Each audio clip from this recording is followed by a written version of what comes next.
All right. Sweet. Miro. How's it going? Good, and you?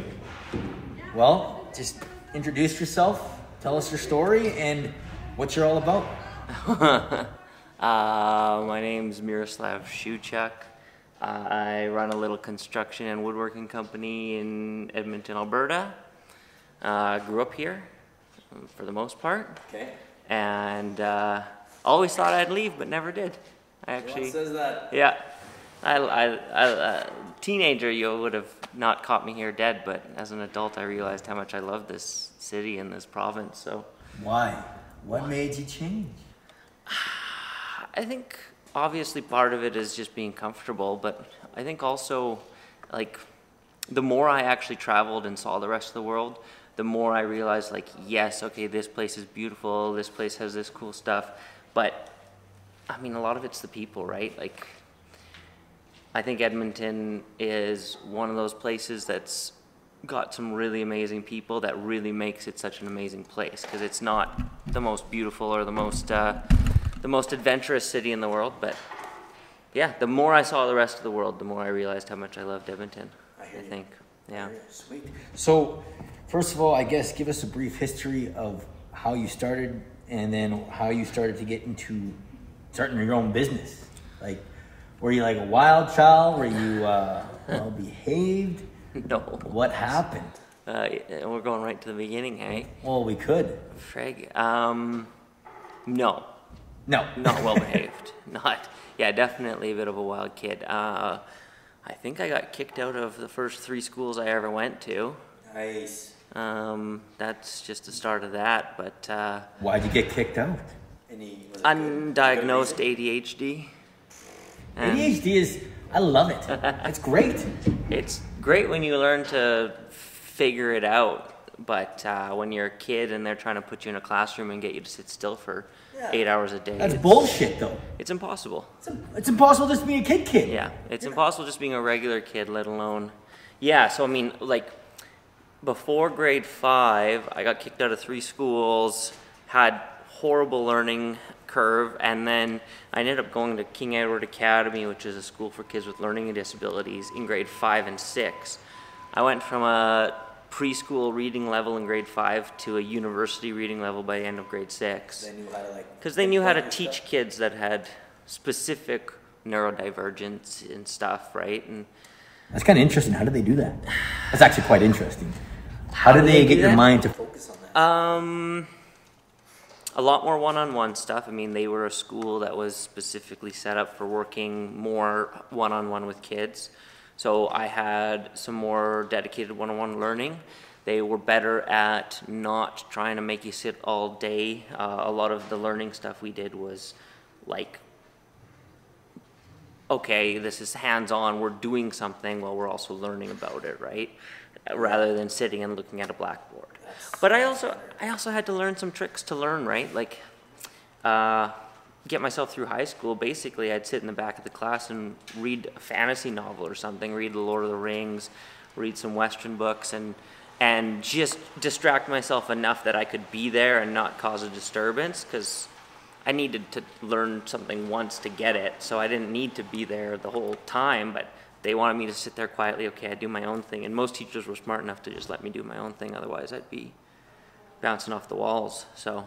That was in university, or? That was high school, because I didn't want to go to school at that point. I didn't think I was going to university. I mean, I grew up with a fully blue-collar family, and I did not expect to go to university or college, so for me it was just like, okay, I'll pass high school and go from there.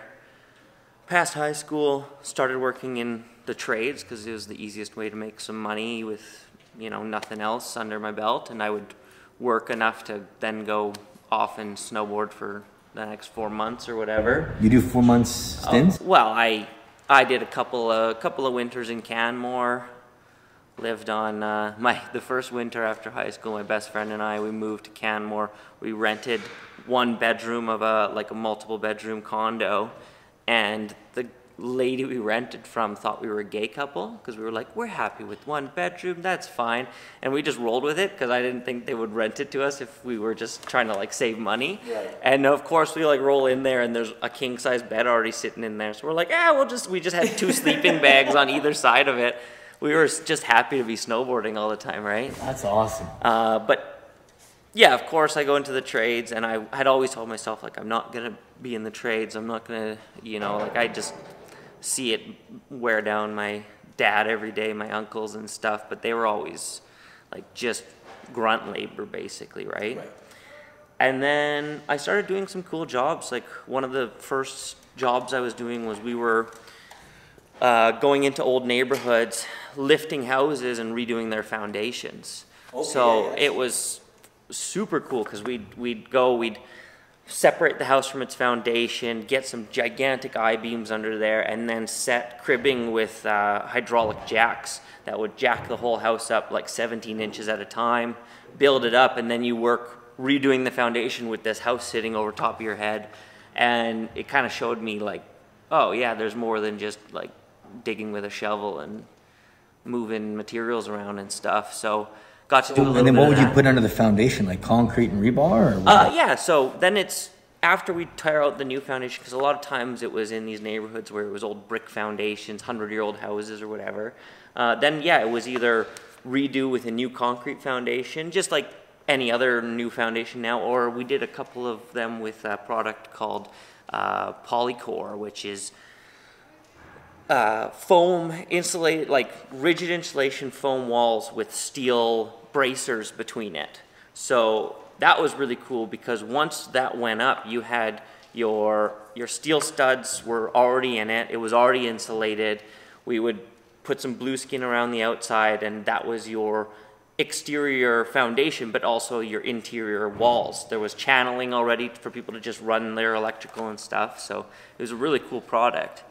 So yeah, you know, kind of like, okay, this is cool stuff. I did some other cool jobs in there. And then when I was 21, I just said like, okay, I'm gonna go to college now. One of my best friends, his family were nice enough to let me live with them to go to college. They were like, okay, well. What made you want to go to, like, this is an interesting thing, right? Because like nowadays, like college doesn't create that much benefit.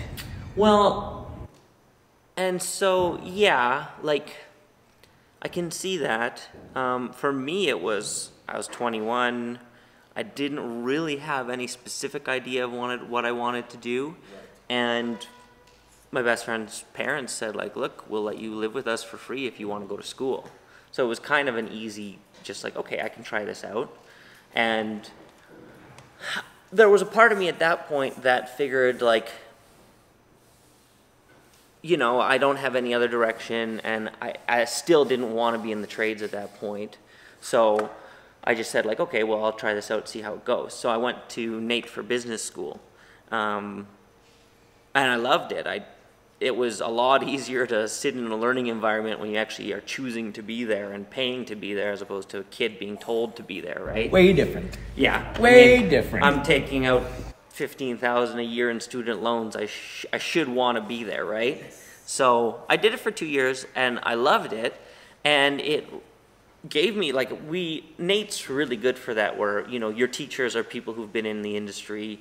You actually get to learn some industry specific stuff, and you get to learn a little bit more than just what's on the textbooks, I believe. Like, that's how I felt, and that's how a lot of people who I know who've gone to a technical college like that specifically compared to a university, I think they felt that way. Like, I mean, a lot of universities, the first 2 years you're going to university, they're basically just teaching you a bunch of stuff, and then you specialize a little bit more, get your degree, and then you really specialize and get your master's, blah, blah, blah.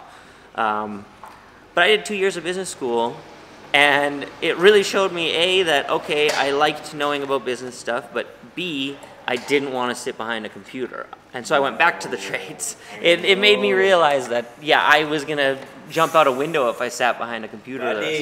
Because my best classes were actually my accounting classes. I had straight, like, I think both my managerial accounting and then, like, personal accounting classes, I had 100% in everything on there. Because accounting is very, like, balance these books, do these. Yeah, So it's all just straight numbers. math. Yeah. And I had the dean of accounting be like, you should stay and do a degree in accounting. And I was like, I will blow my head off my fucking brains out. become an accountant. Nothing against accountants. I love my accountant. I'm the same way, man. I can't sit down. Like I'm a mover and a shaker. Like I love shoveling. I love shoveling and a pickaxe. Like I'll do that for hours. There's something so nice about just being able to turn your brain off and just shovel all day. And my brain goes into like super creative mode. Yeah. Like when I want to get really great ideas, it's like when you get into that rhythmic of nothing. Yeah. It's just my brain starts fucking firing, man. You're exactly like my father-in-law, actually. Yeah. He does his best thinking, chopping wood and digging holes. Right? And like you get your workout, you feel good Yeah. after the day, you have a beer, you're like, I'm a man. Yeah. Feels great. It feels a lot like more you accomplish something than after you spent 12 hours working on a paper that you send off and no one cares and no one's ever going to look at it again. Oh, God. So I went back into the trades. I went back to carpentry and again started working. I've never been great at working for other people. I don't really love being told exactly what to do and how to do it. Yeah. And I especially kind of hate, like, I'd be working on a job site where, okay, I'm the one doing this job, and I show up 10 minutes late for work, and they're giving me shit for it. And I'm like, dude, I can stay 10 minutes later. Like, no one's waiting on me here. So it's just kind of that whole idea where, okay, like, and then we'd be working on job sites where there'd just be, like, idiots or assholes doing this work, and I'm like, I can do better than you, and you're making so much money doing this. Like, why shouldn't I be doing this? So that kind of became, after a while, I quit working for who I was working for. I actually made some ridiculous choices with a bit of cryptocurrency, which panned out. So I started my business with a bit of a YOLO in the crypto. You hit like one of the bull runs? Yeah, 2017. I jumped on it in the fall for 3 months and turned 20K into almost 200K, and then lost over 100K of that. So then I pulled out, paid off my debts, and started my business with it. Awesome. So my wife, who wasn't my wife at the time, was pissed because I did not tell her about it. It was my money, but we were engaged to get married, so. It's your money, though. It was my money. It's your money. But if I had lost it all, it would have been my debt, which we would have been married to. Well, and it's funny, right? Because, like, you know, people are saying, like, oh, you're so lucky that you got out of that okay, and blah, blah, blah. And yet, you know, my business has almost bankrupted me a couple of times, and people are always like, oh, well, that's just businesses. I'm like, the business is scarier than the crypto was. Man, I don't get it. Like, people's minds are, they're just so... Yeah, they don't mind if you lose everything. Something. They don't mind if you lose everything trying your hand at a business, but if you... And historically, you know, if you had put a couple of $100 into most of these cryptos when it first came out, it would have done way better than starting a business. Or buying a house or anything. Yeah, fuck. It's crazy. But I think with the, like any stock, I think most people lose. Oh, yeah. So you're one of the winners, man. That's freaking awesome. Yeah. So you said this business almost bankrupted you a few times. So before we get into that, how old were you when you decided to say, I can't work for people anymore, I'm going to start my own business? So that was 6 years ago, so I was 27. And then, so you're 33 now? Yeah. So, okay, so you decided to start your own business. Let's say someone else is trying to start their own business. What kind of advice can you give them? And what are they, like, what do you got to look out for? Because I know, like, my parents own their own business. Yeah. I just started my own business, and it's just like, I know, like, it's full commitment. A lot of the, okay, just in the carpentry world, this is what I know business-wise the best. A lot of the best carpenters I know are terrible business people. Right. A lot of the best business people I know are not good carpenters. Right. It's really tough because, so it's really easy to get started. You need a couple of tools, you need a truck or whatever. I mean, you can kind of get by with a bit of gumption, but it's really tough to grow and stay alive that way, because I mean, I think the biggest things that I've learned with this are knowing what my actual costs are. So the accountant, bookkeeper, insurance, vehicle maintenance, tool purchases, payroll deductions. Like, it's for every dollar I spend on me or my guys' labor, there's another dollar of money that I basically have to spend on everything else. It's like $2. Not well. If you're trying to actually say, like, okay, I need some profits in here too, then yeah, if you've got employees and you've got everything else and you need to actually have some profits to grow with, you should kind of say that. Like, if you're paying your guys $30 an hour, you should be charging them out at 60 at the least. Right. Because by the time you cover all of your costs, all of a sudden you don't know where your money is. And so, like, really, what was it? Last time I broke it down, I would say payroll cost me something like $15,000 a month, me and my 2 employees. My actual costs are closer to $25 a month. Before I've made a cent, it cost me $25. Like, this shop itself is $3,500 a month. You know, before I actually, and that might be giving me a little bit of leeway, but I have to have the mindset of I need to at least make 25 grand this month to at least not lose money. Okay. And then past that, you're making money. And then, what would cause bad months? Is that on your, like, obviously it's always on you, right? But, well, is it because of marketing? Is it because, like, there's not as many new restaurants? Yeah, quoting is one thing. I mean, you underquote a job, all of a sudden you're paying them to do the work, basically. Right. You don't think about one thing, and a lot of times in this industry, I can't, unless I can go back and say, look, this was added after the fact, or this was unforeseen. But if I go and I say, look, I quoted to make you 20 tables, I made you 20 tables, and it cost me more than I thought it would. Yeah, they're not. They're going to tell you, go fuck yourself. And that's just not how it goes in this industry. So, yeah, it's, you know, knowing your actual costs is huge. Yeah. And you know what? Costing in, saying I need to make a couple of bucks to make this worth it, cost that in too. Call that a cost, right? Because then you can say, okay, to make this worth the effort, I need to at least bill out X amount a month. 35. Yeah, to make it worth the effort of doing it. And honestly, it's been 6 years. We were growing quite well right before COVID hit. So the first 2 years, I went from just me to I had 6 full-time employees. We had a really big job we were on, and COVID hit, and all of a sudden we got kicked off site because they wanted all sub-trades off site. We were subcontracted onto that site, and they basically just said, good luck getting paid out for this. So at that point, I was owed over $100K on that one job, and they said good luck, because they were fighting their own battles for money all of a sudden, looking down the face of COVID. So then I'm floating 100 some K that I was expecting, and all of a sudden you're laying guys off and trying to figure out how you're gonna stay open. And honestly, if it wasn't for a lot of the government subsidies, I wouldn't have been able to.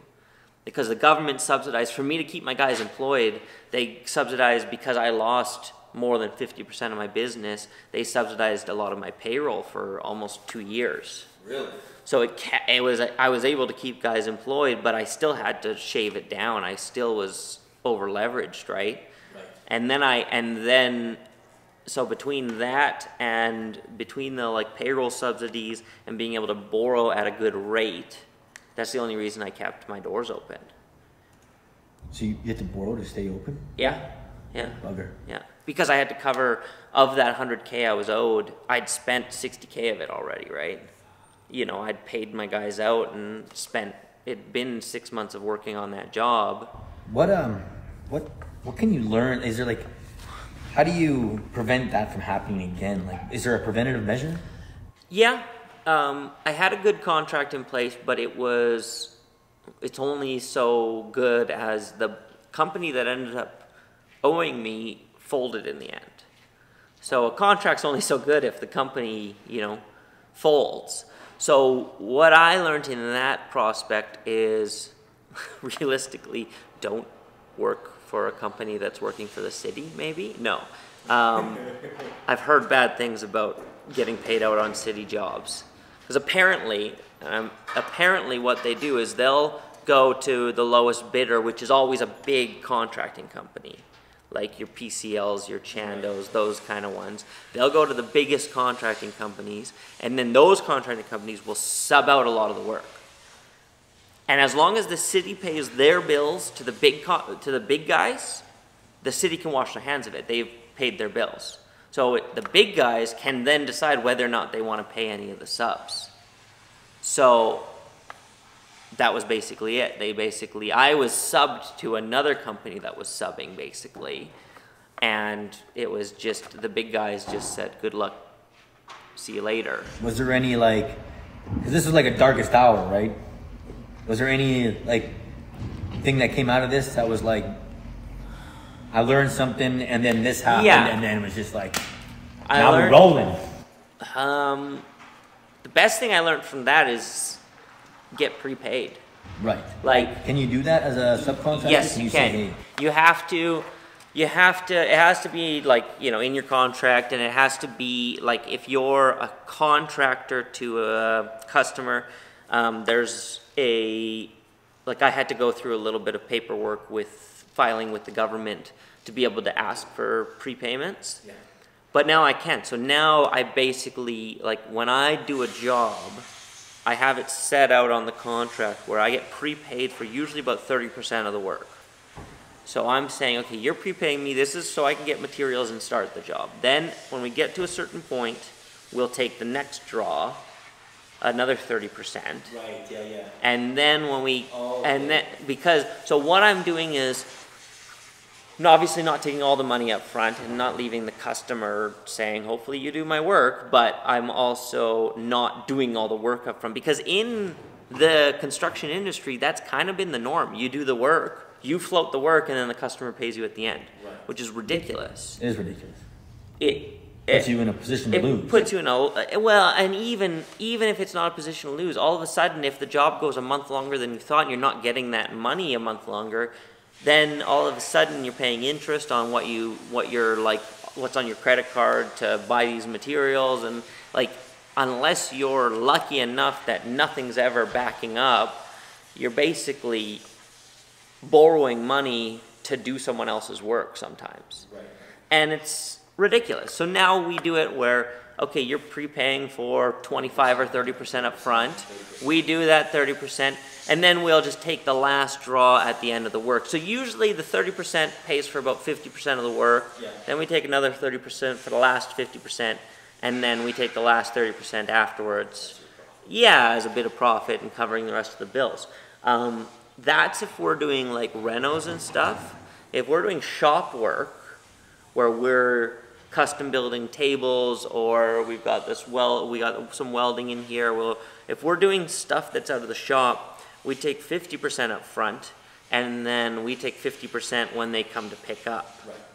So that's another thing that I learned from some other builders in town, where it's just the expectation that the contractor is floating so much and they need to finish all the work before they see any of the money. It's dated. It's dated, and it's changing. It is changing. So it's evolution. And so what it means is you have to have a fairly decent understanding with your clients. You have to have a good contract with them. I mean, the only reason I did see a little bit out of that $100K I was owed before that company folded, because I had a decent contract and my lawyer was able to back that up. So we did see a portion of that, and then they folded, but that was, they did, if they had stayed about, they would have had to pay it all off because we had a decent contract with them.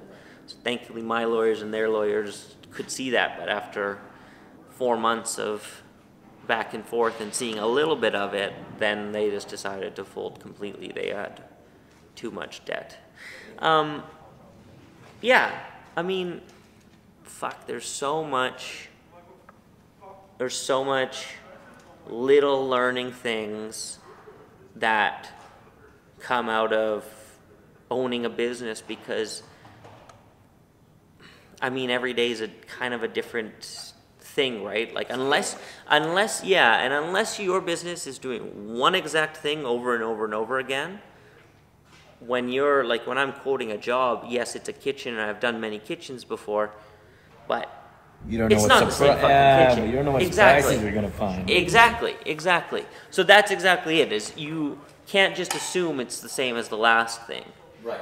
So being good on quotes is an art all in itself, right? How do you, so let's say you are quoting a job, like let's say you do find like a horror story behind the wall, and you're just like, hey, this is a disaster. It's gonna be an extra $7,000 because we gotta rip this all out. This black mold, this is bad. Yeah. I mean, it starts with like the first ever visit, right? Like we try and look at it and say, okay, this is what we can see without having to rip things out. We give a quote based on what we can see, and if we are pulling things out, basically in that quote we have to say like, okay, we may find something that changes the game for us a bit, and when it comes to that, it's just communication with the client. Okay, you open up the wall, all right, I see black mold here. Yeah. Here's what we have to do. Here's what I estimate it'll take, and here I need your like written consent that we're gonna do it for this price. Because if you go ahead and just do it, the client afterwards can say, oh, that didn't exist. Right. I never saw it. And if you're a bad communicator, the client can literally be like, I think you're making this up. If you didn't send me photos, if you didn't bring me in and say, look at this. Like, if you're just telling the client, call them and say, this is happening, people could lie about that for sure, right? So, you gotta protect yourself with that, right? Don't do anything that's not written down, basically. Unless you really know the client and can trust them that way, but it goes both ways, right? And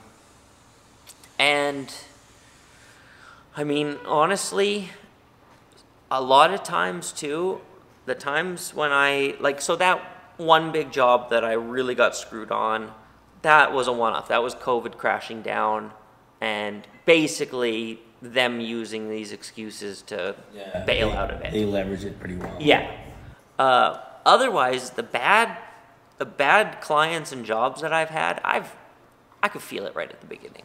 Oh yeah. You know, you can feel it. Like you can. You just feel the problem. Yeah. You're just like, this is a problem. Yeah. You're a problematic human being. Yeah. And that takes a little intuition, and that takes you knowing the situation, and it really takes you deciding right off the bat whether or not you want to deal with that in general.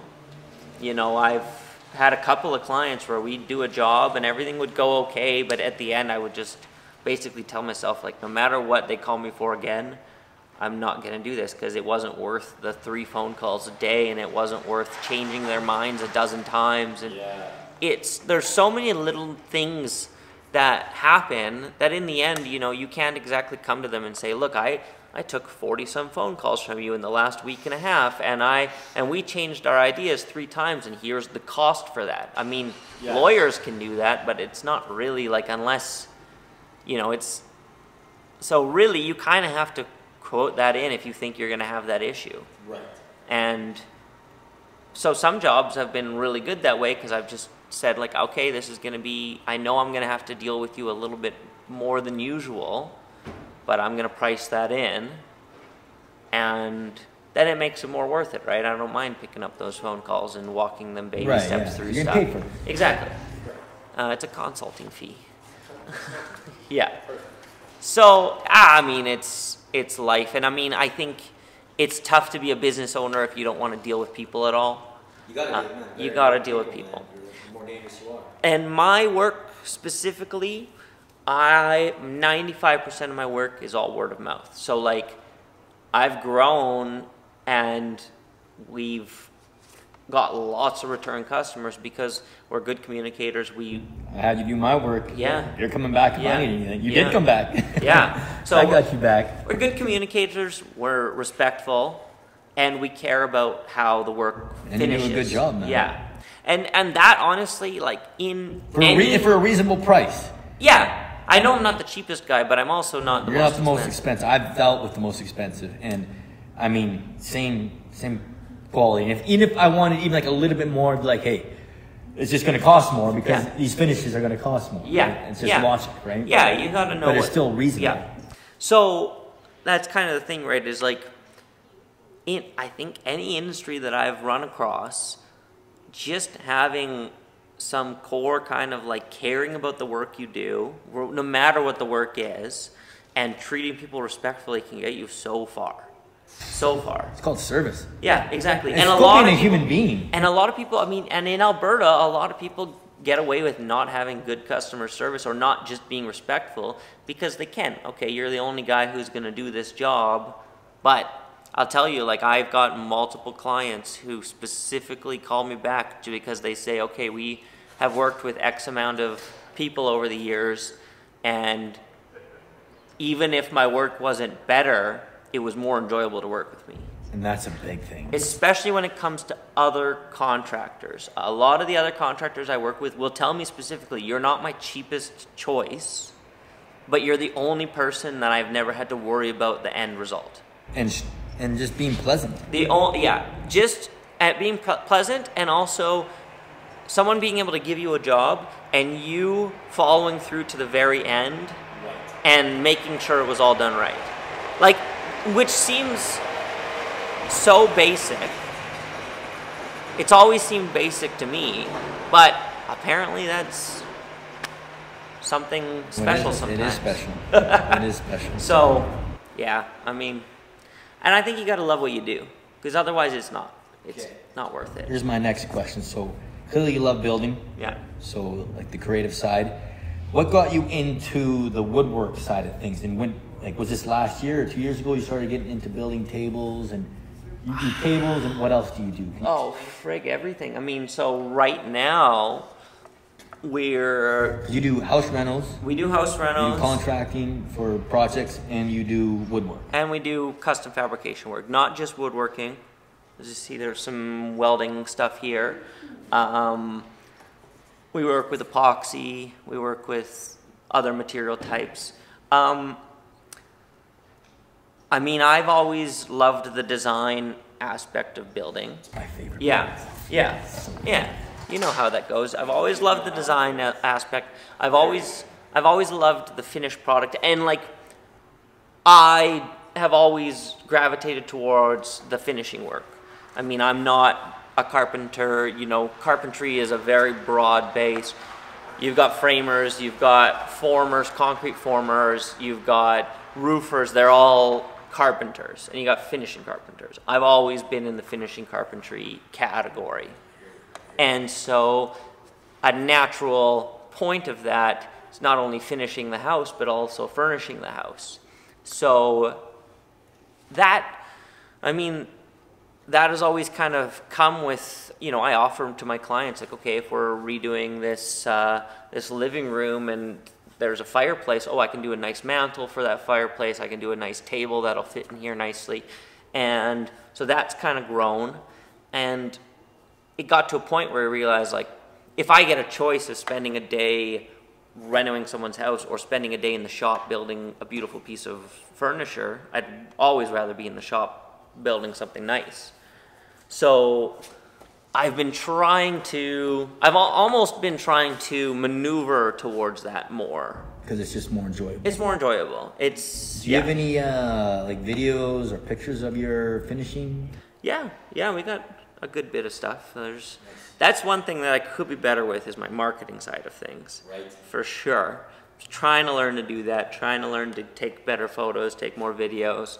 But yeah, there's quite a bit on our Instagram, Greyjayworks, and I'm gonna be adding more and more right away here. And yeah, so we do kind of anything you could think of, you know, tables and benches are kind of the major thing we do. And that's for restaurants? Yeah, restaurants, people's houses, anything like that. We work with some companies, we do handrail tops. So couple of companies, or one company specifically we work for, they do steel work and they do like decorative steel handrails and stuff a lot of times, and we'll cap those with wood tops for them. One of the projects that we did that I really loved was in Sherwood Park at the new Italian Center. We did some work in there, specifically this major cheese wall that's this steel and wood structure that's about 16, 18 feet tall and 40 feet wide that holds rolls of Parmesan cheese. And we did that with a company called Forge 53 that they did all the metal work on that one because that was bigger than we could handle for that. And then we did all the woodworking to finish it off. So yeah, being able to do those one-off things is really fun. Man, I know. Yeah. 'Cause then you got to be creative. And it's just like, hey, make this happen. Yeah. It's like, this is our idea. Yeah. It's like, are you guys happy? It's like, sure. Yeah. Let's go. And I've never had one of those jobs where we go from the design idea, like, okay, we're breaking this down, how do we want it to happen? And when you're looking at those initial designs to what you get in the end, I've never had it where I haven't been blown away in the end by what we came up with, you know, like even drawing it out, even like rendering it, it's still in real life just seems like, holy crap, that's really nice. It's so sweet, especially when you, because it's like the last 5%, it just starts to pop. Yeah. It's just, it looks pretty unfinished, yeah. And then that last 9, and that's like the hardest part is that last 5. That 5% is like 80%. It's everything.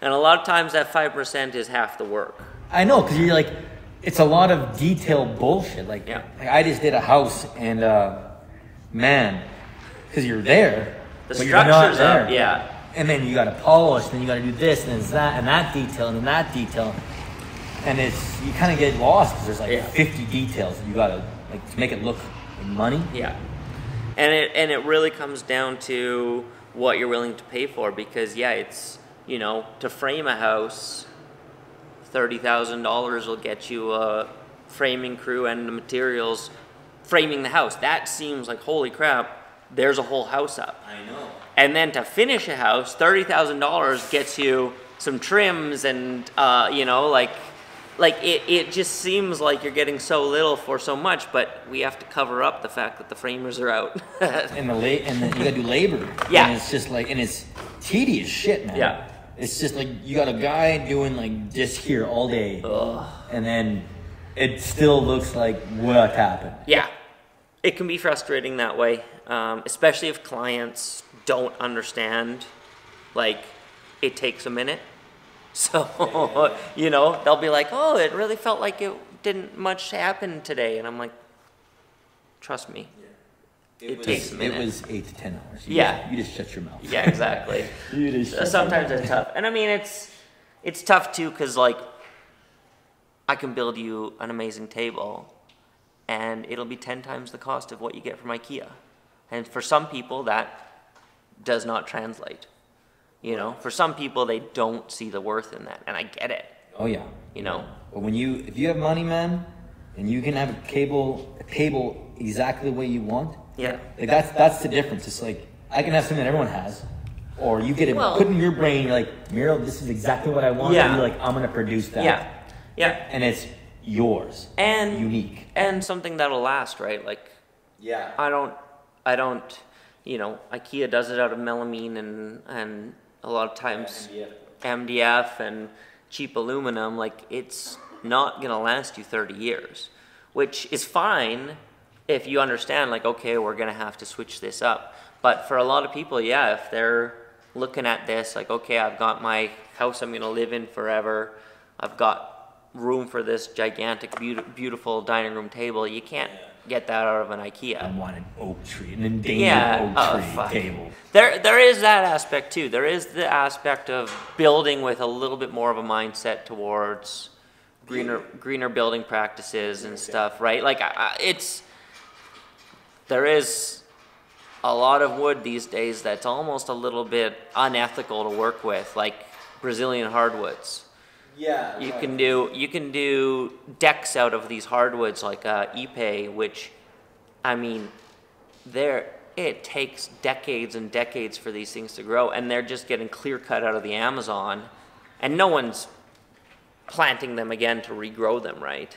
So there is kind of that idea of like, ooh, do you really want to be working with this? Like, it's not exactly great for our environment. So something I like is, like, one of my favorite materials to work with is fir, because fir is Douglas fir is a softwood, and those trees can grow massive. I know, I saw in them. a pretty relatively short amount of time, comparatively. Right. So I love that, and you make a good table out of good kiln dried fir, it's gonna last you. I mean, half the houses that stand over 100 years are just, everything's made out of fir. It turns into steel after 100 years, right? It just, as it dries, it is. Fir is actually, I've heard this, I haven't verified it, but I've heard it, pound for pound stronger than steel for bending. So if you have, I mean, obviously because you have 5 pounds of steel, it's a pretty thin amount of steel. 5 pounds of fir is a big chunk of fir, but it'll hold more than its equivalent weight in steel. Really? So fir as a softwood is still a pretty great wood to build stuff with. So yeah, it's all what you do. Do you have a lot of, let's say, wealthier clients that come here and say, Miro, I want this beautiful table. I saw it on Pinterest. I want you to make it as closely to this as possible with conchs in it, and then put some epoxy. Yeah. And I want our initials. Like, you go that custom? Oh yeah, yeah. We I specifically plan on buying a CNC soon, so I can do that all myself. But now, what's a CNC for? Oh yeah, CNC machine is basically a machine that you'll do digital drawings, and it will, through use of a router on motors and rails, will use drills to make that out of a slab of wood or a piece of material that you put on a bed. So you put it on the bed, you import these drawings to the machine, and you say, okay, I want you to cut this out of this material, and it'll do it for you. So if I need to, nowadays I'll build the table and then send it out to get CNC'd, but I am planning on doing that. And then we have a laser etcher as well, so for smaller stuff we can laser in people's logos and stuff like that. It's really great working with material like epoxy, where it starts as a 2-part liquid. So we mix to whatever color we want, and you pour it into whatever shape, and it'll solidify into that shape. So you can, once you've routed out someone's logo, you can actually like put the colors into there, and then it's still one solid tabletop in the end, or one sign or whatever like that. So, oh yeah, there's really no end to how custom you can go and what materials you can use, right? Like, you don't have to use wood for tables. You can throw steel. You can throw steel with wood. Yeah, steel with wood. You can hammer it in there and then epoxy that bitch. Yeah. So super cool. I mean, yeah, having a little bit of an open idea on stuff is huge. Like, and it helps for clients too. They come with a rigid idea of, I see this and I want to do it, and then sometimes you can say like, but we've got a space that will. Your space is a little more industrial looking. Why don't we give it this more industrial look with some metal? Or why don't we, like, it's all little things that... Called creativity. Yeah. It's all little things that, some people have the eye for it. My wife does not have the eye for it. Like, when I built our house, which was another awesome part of owning my own business, was... I know the feeling. Building. It's an incredible feeling. It's the best feeling in the world. It's like, I'm going to build this the exact way that I want this. Yeah. Like, super cool. Something that is a bit silly in my house that is, I hate closets. I hate building and putting closets into houses. That's crazy. Because you sound crazy right now. When I take a room and you put a closet into one wall, you've eliminated a big portion of what you can do with that room. Because all of a sudden, a closet's there. You can't change that and put a bed there because there's a closet there. You can't change that and put a TV on that wall because there's a closet there. Dead space. And also, I think that's also part of my brain being ADHD, is having visual of stuff. I like open things. I don't like closed closet doors where I kind of just forget that anything exists back there. So when I built our house, it has no closets. We use dressers, we use open shelving, we use things instead to hang our clothes, and then it's open, and as long as you keep it clean, it's really nice. And it's nice because I know I can shift things around in the future and utilize that space differently. But yeah, just being able to build for yourself is probably the most enjoyable thing. If I had just money, I'd just build for myself. That's exactly what I would do. Yeah. It's the best. I'd just spec build and sell it if someone wanted to buy it. Otherwise, I'd, you know, whatever. It's so freaking awesome, man. Yeah. All you're doing is just like, no one's going to tell me what to do. I'm going to build this house and it's going to be dope as fuck. I don't give a fuck if you want to buy it. Fuck you. You can change your mind whenever you want. Yeah. You can just say, It's the best. Yeah. It's the best. So I was pretty lucky with my wife not having that kind of design mind, because she basically just said, I like what you like, go for it. And she couldn't visualize it till it was done. Right. So when I tell her, oh yeah, like this bathroom was supposed to be over here and a little bit smaller, but I decided this room was too big, so I took more space, it doesn't matter to her. Over there. She never walked into the house and said, oh, I thought you were going to do this. She walked in and it was just like, this is amazing. It's great.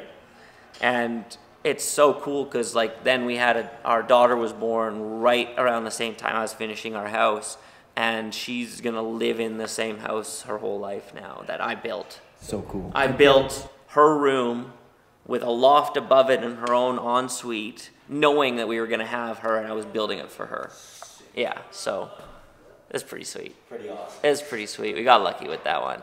I thought I'd have to wait till I was in my 40s or 50s to build my own house, so I got lucky with that one. That's another kind of interesting thing. So now that that's a major accomplishment.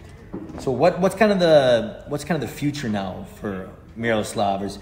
Do you have any like creative projects on the go that's just for you, or is it to keep building this wood shop and this fabrication shop? Yeah. And then how are you going to do that? Yeah. It's actually kind of interesting. I just went through a couple of months of working with a business coach to work on that, because a lot of the last 6 years has been kind of surviving however we can, and we've done some really cool projects and whatever, but you know, we've had to take some jobs that I haven't been excited about because I know I'm going to need to keep the guys going and get some money in the bank. So yeah, I mean, long term the goal is less reno work, less contracting work. It's great, and I've had a lot of really great clients that I really love to do work for, but it's not as creative sometimes as I'd like, you know? A lot of times you go into someone's house, they say, okay, I want white cabinetry and a white marble top, and I want this stainless steel stuff, and I can edge them here or there, but that's basically it. Like right now we're working with a couple of companies to do some spec projects on building some furniture that we're going to be marketing to try and sell. So doing some stuff that we can produce more, like not in mass, but produce more of and just sell. Okay, this is what we've designed, this is what we've come up with. No one's come and told us, I want this, can you build it? Instead, we've just been able to say, okay, what do we want to build? So more of that. And hopefully just, I mean, honestly, the real goal of all of this is to be able to enjoy when I wake up to say like, okay, I want to go to work today, and at the end of the day, say we accomplished something. Not every day is like that, but if I can do that for the next 30 years, I feel pretty good, you know, regardless of, you know, everyone could make more money, and everyone could, like, I could make more money pretty easily by getting you know, going with a bigger contracting company that's out of town and just doing X amount of work, and, you know, I could make more money. I don't pay myself that great right now. The ceiling's better owning your own business, but the floor is a lot deeper, right? So I'm hoping I can make some good money, you know, moving forward, but realistically, being proud of the work that I do, being proud of what we've done, and that's huge, right? Like, I want, if my daughter doesn't follow in my footsteps, I want her to at least be able to say, like, oh, my dad built that, and oh, look at this. Like, that's cool. It's really awesome to be able to drive down the street and tell my wife, like, oh yeah, we built this kitchen in here. We built out this cafe for these guys. Like, it's awesome. So I think that really is what brought me back to carpentry, to the trades, was visually seeing what I've done. And I think that's what's keeping me in it too. COVID was a really good chance to step back and say, did I want to still keep doing this? Right. You know, I could have easily just said, it's not worth it. Yeah. Yeah. Well, I would have done something other than that. But I could have, right? And I did. I had a couple months there where I laid everyone off and sat down and thought, like, okay, do we really want to keep doing this? Because at that point, I'd only run my business for 3 years, but I'd been in carpentry for over a decade. Right. And it came down to, I still love being able to build beautiful things for other people, for myself, in general. That's great. Yeah. So, yeah, I mean, ideally, we do this for another 30, 40 years, sell it off to someone else maybe, and enjoy it, but... What about to scale? Is it just going to be social media marketing kind of? Yeah. Is that what you're going to be focusing on? Yeah. Yeah. Honestly, that's kind of been it. This business has brought its own clients through word of mouth and stuff, but yeah, starting to market ourselves better. I mean, honestly, like, Instagram is, for a lot of businesses like mine, it's the easiest way to find business. For every one person who checks out my website, 10 people are clicking on stuff on my Instagram and are messaging me and saying, oh, we want this, we want that. And if you're putting in, like, good reels and I mean, it's pretty affordable to advertise on Instagram and get 40,000 people seeing your stuff, you know? It's not as bad as I thought it would be. So comparatively to print advertising and stuff like that, it's a lot cheaper, right? Because they don't have to go out and put a billboard up. And man, where's everyone's attention? Yeah. Where's everyone looking? Everyone's looking down at their They're going phones. to be looking at this, they're going to be looking at their phone, they're just watching shit. Yeah. All the time. Yeah. Yeah. So one of my customers that I do a lot of work with, they have a very successful steelworking company. They told me every dollar they spend on Instagram, they get 10 back. You know, they're spending $5,000, $10,000 a month on their Instagram ads, but they're getting that all back plus some. So I know where I gotta be going. Hilariously, it's almost to the point where I have to be ready to grow to start doing that better. Because at this point, I'm busy. At this point, for me to get more work, I need more employees. The funny thing about that is when you get that work, your mind will shift into that next gear. It's just like, okay, how do I solve this problem? Yeah. It's just, I know for me, it's just, when I put myself in a position that's unenjoyable, it's either I call it coward, and you quit, or you like, okay, overdrive, how do I win? Yeah. Right? So whenever that happens, that'll be when Yeah. I bet ADHD mind will just like fucking hyperdrive. Oh, And it's a wonderful place to be, as long as you can solve the problem. Yeah, and fuck ADHD. A lot of times I can't even start doing anything until I'm stressed out about it, and I'm not stressed out until it's a problem, and so... I guess that's where you gotta be then. Yeah, I gotta create more problems for myself. Fucking right. You gotta create the pressure. Yeah, exactly, artificial or otherwise. No, you're right. Having big goals just means, you know, putting yourself in more position to do more things, so... And the mind is incredible. Yeah. It's an incredible thing. Yeah. Yeah, no, you're right. Sweet, You're right, man. It's pretty sick. Thank you. Thank you for your time. Yeah. This was great. Yeah, thanks for... And, oh man. Cheers.